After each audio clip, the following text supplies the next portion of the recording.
Hello student, welcome to our channel Shweta study point. Student, आज का हमारा टॉपिक है संबंध बोधक। आज के हमारे इस वीडियो में हम संबंध बोधक के विषय में जानेंगे। तो आइए जानते हैं संबंध बोधक के विषय में।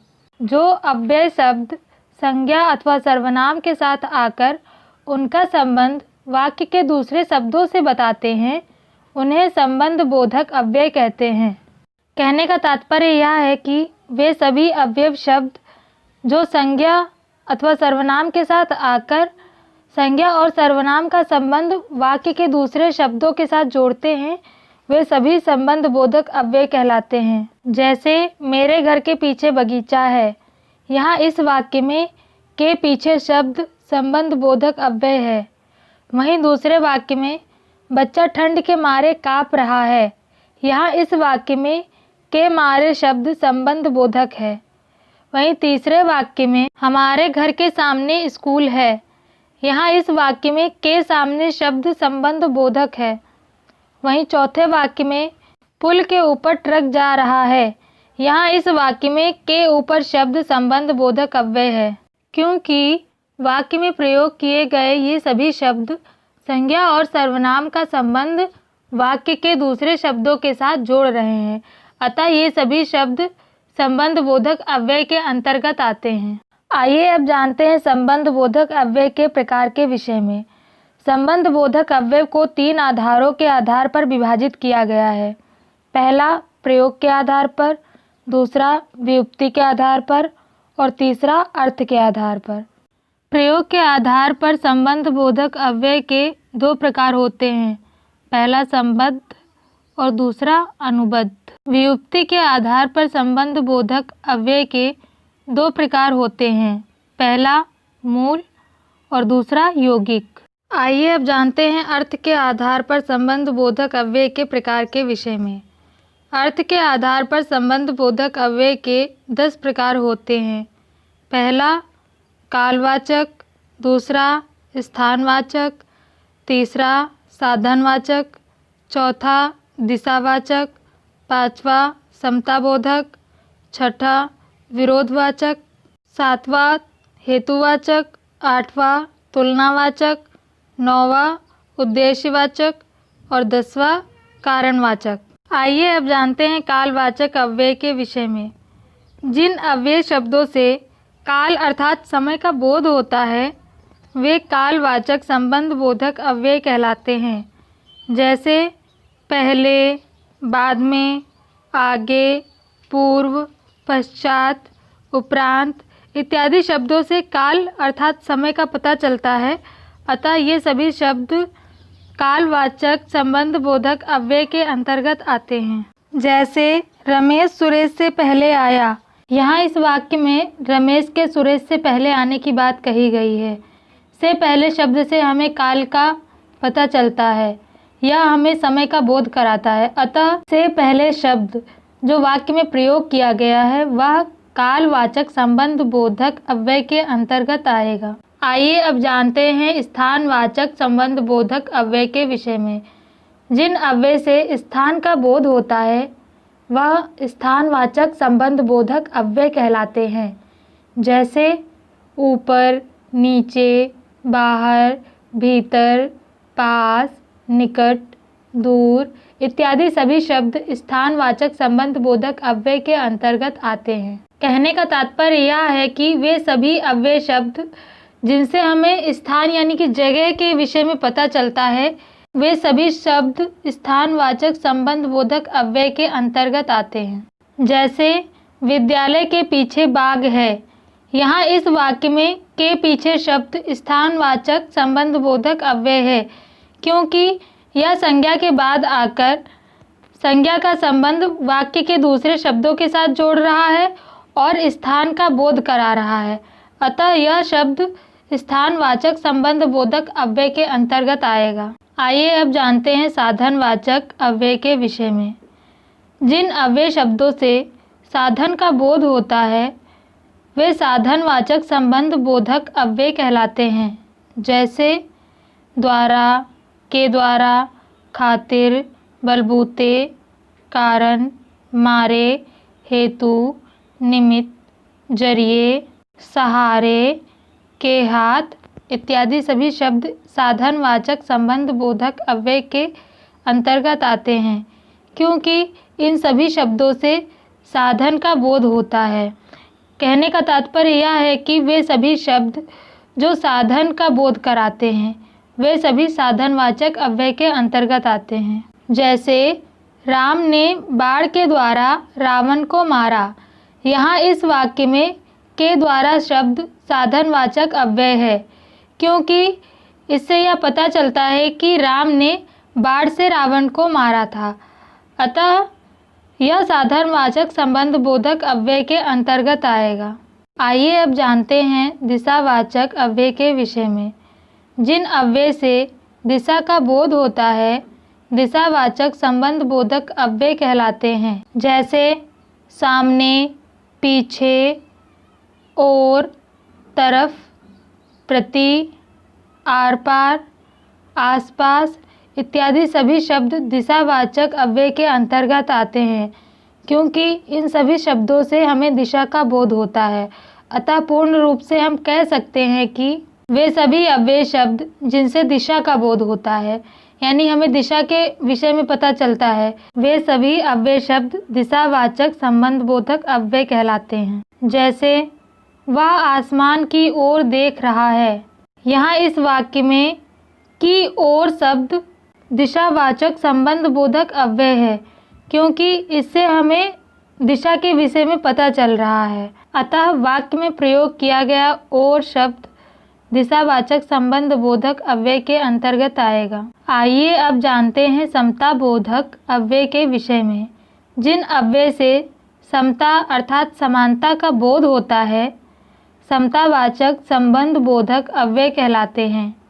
जैसे समान, तरह, भांति, बराबर, योग्य, तुल्य, सरीखा, सा, अनुरूप, ऐसा, जैसा इत्यादि सभी शब्द समता बोधक संबंध बोधक अव्यय के अंतर्गत आएंगे, क्योंकि इन सभी शब्दों से समता का बोध होता है। अतः पूर्ण रूप से हम कह सकते हैं कि वे सभी अव्यय शब्द जिनसे समानता का बोध हो वे सभी शब्द समता बोधक संबंध बोधक अव्यय के अंतर्गत आएंगे। जैसे कर्ण के समान दधीची भी दानी थे, यहाँ इस वाक्य में कर्ण और दधीची की समानता बताने वाला शब्द के समान है, अतः वाक्य में प्रयोग किया गया के समान शब्द समता बोधक अव्यय के अंतर्गत आएगा। आइए अब जानते हैं विरोधवाचक अव्यय के विषय में। जिन अव्यय से विरोध के भाव का बोध होता है विरोधवाचक संबंध बोधक अव्यय कहलाते हैं। जैसे विपरीत, उल्टा, खिलाफ, विरुद्ध, प्रतिकूल इत्यादि सभी शब्द विरोधवाचक अव्यय के अंतर्गत आते हैं, क्योंकि इन सभी शब्दों से विरोध का भाव पता चलता है। अतः पूर्ण रूप से हम कह सकते हैं कि वे सभी अव्यय शब्द जो विरोध प्रकट करते हैं, विरोध के भाव का बोध कराते हैं, वे सभी अव्यय शब्द विरोधवाचक संबंध बोधक अव्यय के अंतर्गत आते हैं। जैसे मीरा ने गीता के विरुद्ध लड़ाई की, यहाँ इस वाक्य में प्रयोग किया गया विरुद्ध शब्द विरोधवाचक संबंध बोधक अव्यय के अंतर्गत आएगा, क्योंकि इससे विरोध के भाव का बोध होता है, अतः यह विरोधवाचक अव्यय कहलाया जाएगा। आइए अब जानते हैं हेतुवाचक अव्यय के विषय में। जिन अव्यय से व्यतिरेक के भाव का बोध होता है हेतुवाचक या व्यतिरेकवाचक संबंध बोधक अव्यय कहलाते हैं।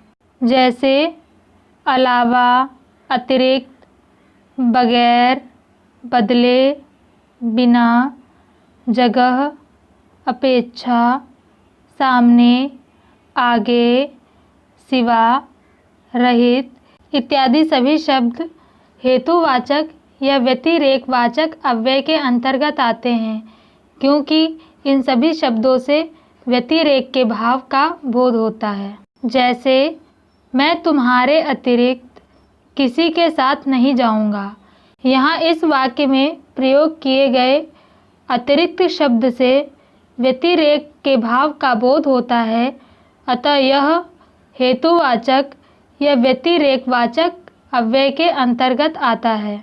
आइए अब जानते हैं तुलनावाचक अव्यय के विषय में। जिन अव्यय से तुलना का बोध होता है, तुलनावाचक संबंध बोधक अव्यय कहलाते हैं, जैसे सादृश्य, तुल्य, बराबर, अपेक्षा आदि। कहने का तात्पर्य यह है कि वे सभी अव्यय शब्द जिनसे हमें दो संज्ञा या सर्वनाम के बीच तुलना का बोध हो, वे सभी शब्द तुलनावाचक संबंध बोधक अव्यय के अंतर्गत आएंगे। जैसे चांदी की अपेक्षा सोना महंगा है। यहाँ इस वाक्य में सोने और चांदी की तुलना की गई है। यहाँ इस वाक्य में प्रयोग किया गया अपेक्षा शब्द तुलनावाचक संबंध बोधक अव्यय के अंतर्गत आएगा, क्योंकि इसी का प्रयोग करके चांदी और सोने की तुलना की गई है। आइए अब जानते हैं उद्देश्यवाचक अव्यय के विषय में। जिन अव्यय से उद्देश्य का बोध होता है, उद्देश्यवाचक संबंध बोधक अव्यय कहलाते हैं, जैसे के लिए, के निमित्त, के हेतु, की खातिर इत्यादि सभी शब्द उद्देश्यवाचक अव्यय के अंतर्गत आते हैं, क्योंकि इन सभी शब्दों से उद्देश्य का बोध होता है। अतः पूर्ण रूप से हम कह सकते हैं कि वे सभी अव्यय शब्द जिनसे उद्देश्य का बोध हो, वे उद्देश्यवाचक संबंध बोधक अव्यय के अंतर्गत आएंगे। जैसे राम की खातिर हनुमान जी लंका गए। यहाँ इस वाक्य में की खातिर शब्द उद्देश्यवाचक संबंध बोधक अव्यय के अंतर्गत आएगा, क्योंकि यहाँ इस वाक्य में प्रयोग किए गए की खातिर शब्द से हमें हनुमान जी के लंका जाने के उद्देश्य के विषय में पता चलता है कि वह राम की खातिर लंका गए थे। अतः वाक्य में प्रयोग किया गया की खातिर शब्द उद्देश्यवाचक संबंध बोधक अव्यय के अंतर्गत आएगा। आइए अब जानते हैं कारणवाचक अव्यय के विषय में। जिन अव्यय से कारण का बोध होता है, कारणवाचक संबंध बोधक अव्यय कहलाते हैं, जैसे के कारण, के मारे, के लिए इत्यादि सभी शब्द कारणवाचक अव्यय के अंतर्गत आते हैं, क्योंकि इन सभी शब्दों से कारण का बोध होता है। अतः पूर्ण रूप से हम कह सकते हैं कि वे सभी अव्यय शब्द जिनसे हमें कारण का बोध होता है, यानी जो भी काम किया गया है वो किस लिए किया गया है हमें यह पता चलता है, वे सभी अव्यय शब्द कारणवाचक संबंध बोधक अव्यय के अंतर्गत आते हैं। जैसे रमेश महेश के कारण चला गया। यहाँ इस वाक्य में प्रयोग किए गए के कारण शब्द से हमें कारण का बोध होता है, अतः यह कारणवाचक संबंध बोधक अव्यय के अंतर्गत आता है। स्टूडेंट, ये थे अर्थ के आधार पर संबंध बोधक अव्यय के प्रकार।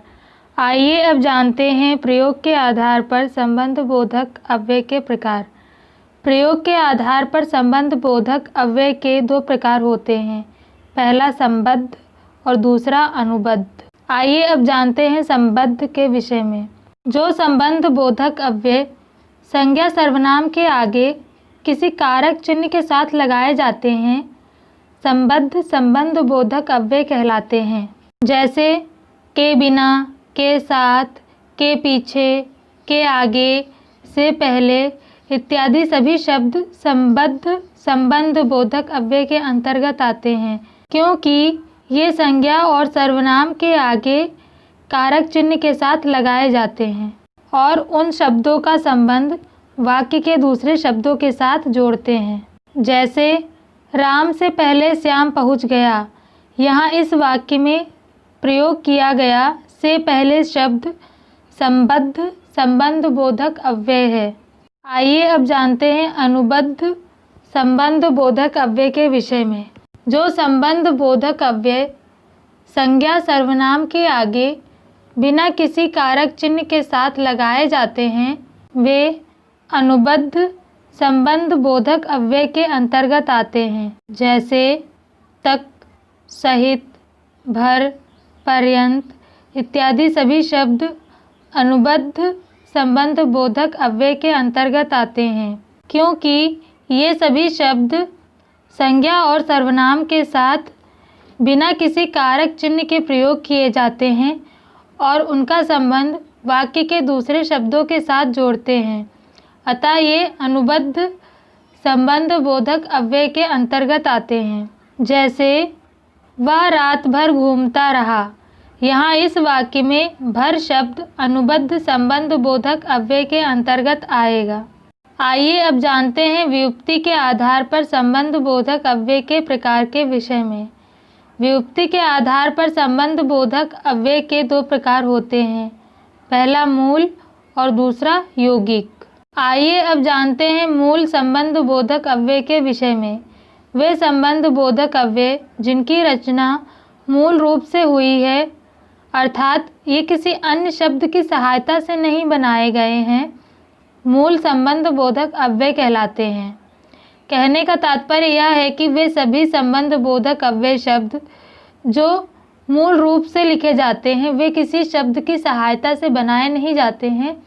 वे सभी शब्द मूल संबंध बोधक अव्यय के अंतर्गत आते हैं, जैसे समान, बिना, समेत, तक आदि।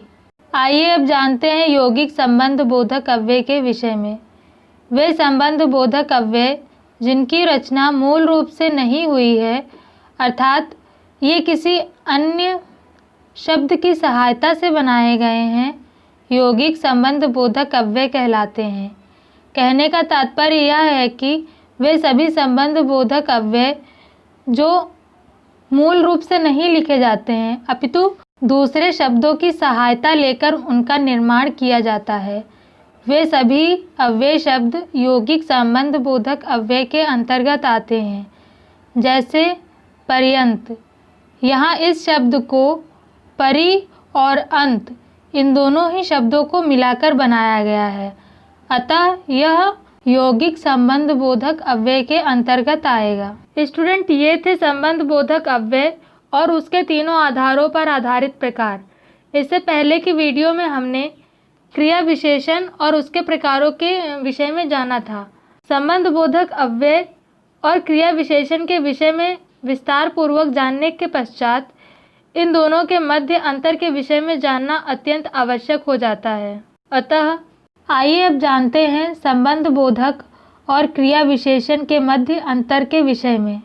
जो अव्यय शब्द क्रिया के स्थान, समय, उसके परिमाण या विधि का बोध कराते हैं, वे क्रिया विशेषण कहलाते हैं। किंतु जब वे ही शब्द अविकारी शब्द संज्ञा या सर्वनाम शब्दों में संबंध स्थापित करते हैं तो उन्हें संबंध बोधक कहते हैं। कहने का तात्पर्य यह है कि जो अव्यय शब्द क्रिया के स्थान अर्थात क्रिया किस जगह पर घटी है, समय अर्थात किस समय पर घटी है, उसके परिमाण या विधि अर्थात किस तरीके से घटी है, इन सभी चीज़ों का बोध कराते हैं, वे क्रिया विशेषण कहलाते हैं। लेकिन जब वही अविकारी शब्द संज्ञा और सर्वनाम शब्दों में संबंध स्थापित करते हैं, तब उन्हें संबंध बोधक अव्यय कहते हैं। संबंध बोधक शब्द से पहले के या से परसर्ग जोड़ दिया जाता है। कभी कभी परसर्ग नहीं होता, लेकिन उसका अर्थ पूरी तरह स्पष्ट होता है।